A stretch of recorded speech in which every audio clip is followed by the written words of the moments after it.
ஓம் சாய்ராம். என் அன்பு குழந்தையே, சாயின் மீதான பக்தி உண்மை என்றால் இதை நீ கேட்டே ஆக வேண்டும். கேள் என் செல்லமே, அலட்சியப்படுத்திவிட்டு செல்லாதே. எல்லோருக்கும் இந்த காலை வணக்கத்தை தெரிவித்துக் கொள்கிறேன். உன் சாயப்பா, உனக்கென்று படைக்கப்பட்டது எத்தனை தடைகள் வந்தாலும் அதை அனைத்தையும் தாண்டி உன்னிடமே நிச்சயமாக சேர்த்து வைப்பேன்.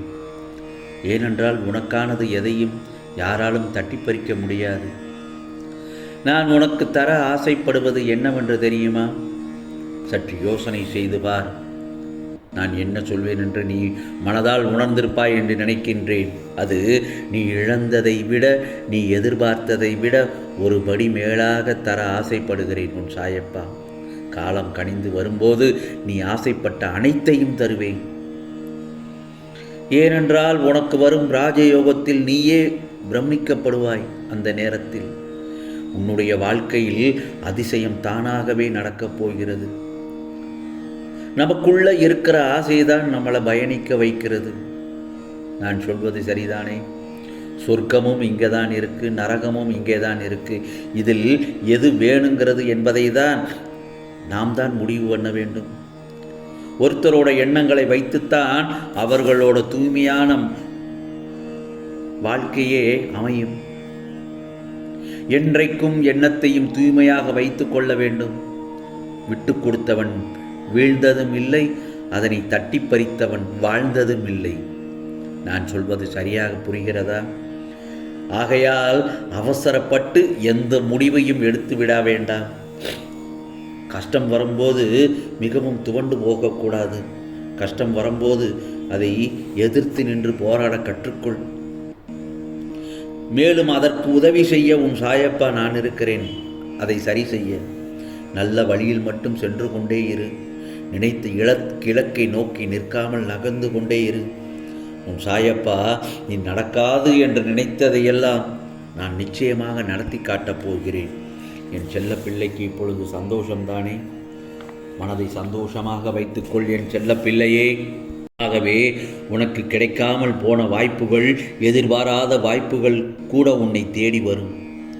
நான் சொல்கின்ற விதியை மாற்றிக்கூட முடியும் என்று எனக்கு எப்படி தெரியுமா?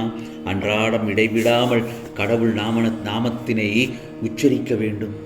ஓம் சாயி சாயி என்று பயபக்தியுடனும் முழு நம்பிக்கையுடனும் பூஜை செய்ய வேண்டும். நியாய வழியில் செல்ல வேண்டும். முன்னேற்ற வழிகளை தவிர்த்து விட வேண்டும். முறையற்ற வழிகளை தவிர்த்து விட வேண்டும். உன் எண்ணம், சொல், செயல்களில் எல்லாம் நல்லதே இருக்க வேண்டும். நல்லதை நீ நினைக்க வேண்டும். முடிந்தவரை பிறருக்கு உதவி செய். நம்மட்ட தியானம், தியாகம், வைராக்கியம் இருக்க வேண்டும். இப்படியெல்லாம் இருந்தால் இன்ப வாழ்வு ஏற்படும். எங்கெல்லாம் அமைதி, பக்தி, தியானம், நல்ல ஒழுக்கம் உள்ளதோ அங்கெல்லாம் நான் நிறைந்து இருப்பேன். என்றும் செல்வத்தால் பெருமைப்பட்டு கொள்ளாதே. புகழ்ச்சியை கண்டு மயங்காதே. நமக்கு தோல்வி என்பதே கிடையாது. அப்படி சொல்றேன்னு தெரியுமா? இலக்கை நோக்கி செல்லும் பயணத்தில் கொஞ்சம் சுற்றி வளைத்து செல்கிறோம், அவ்வளவுதான். அப்படித்தான் நாம் எடுத்துக்கொள்ள வேண்டும். நமக்கு ஆன்மீக சக்தி தான் நம்மை வழிநடத்தி செல்கிறது. கடவுள் எல்லார பற்றியும் யோசிக்கிறாரு. எல்லாருக்காகவும் அவர்கிட்ட ஏதோ ஒரு திட்டம் இருக்குது.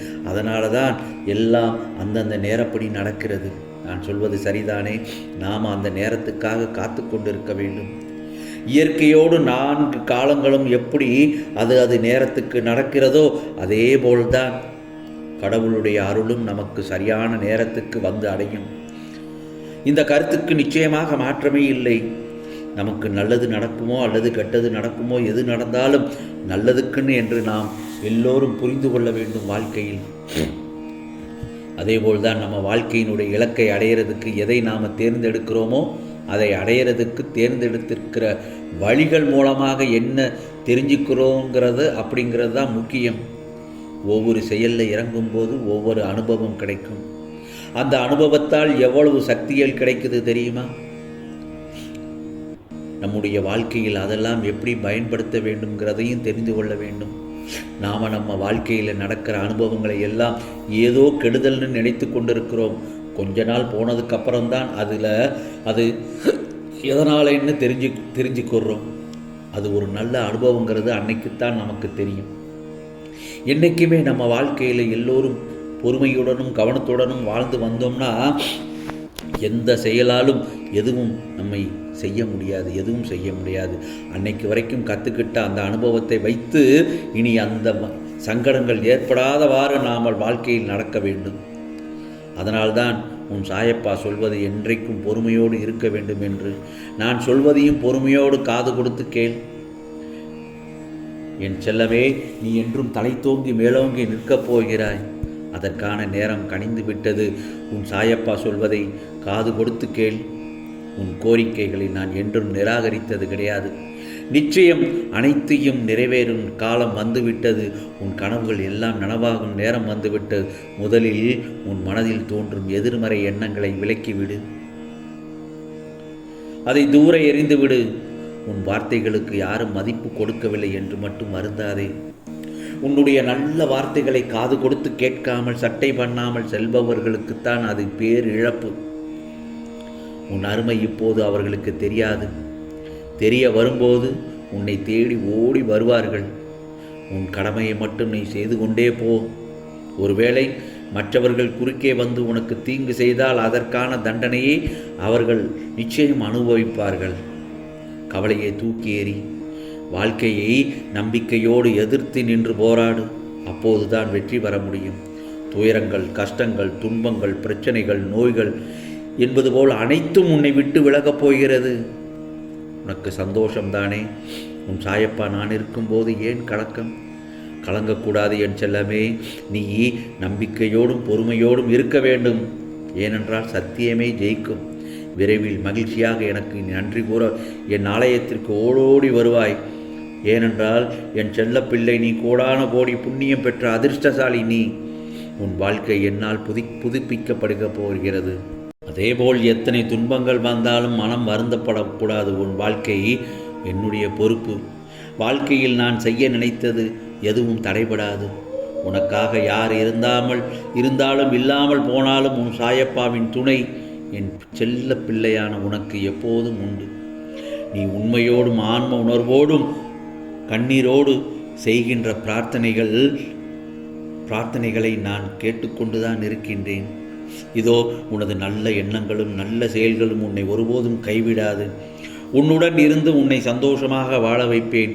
உன் முன்னேற்றத்திற்கு யார் வடிவில் எந்த விதத்தில் வந்து உதவலாம் என்று சிந்தித்து கொண்டிருக்கிறேன். கவலைப்படாதே. ஏதாவது ஒரு ரூபத்தில் யார் வடிவிலாவது வந்து உன்னை முன்னேற்றி உனக்கு நிம்மதியான மகிழ்ச்சியான வாழ்க்கையை தரப்போகிறேன். என்மேல் நம்பிக்கை வைத்து செயல்படு. மகிழ்ச்சியோடு இரு. உனக்கானது எல்லாம் நல்லதே நடக்கும், நல்லதே நடக்கும். ஓம் சாய்ராம், ஓம் சாய்ராம். ராம்ஜி அருள் கிடைக்கட்டும்.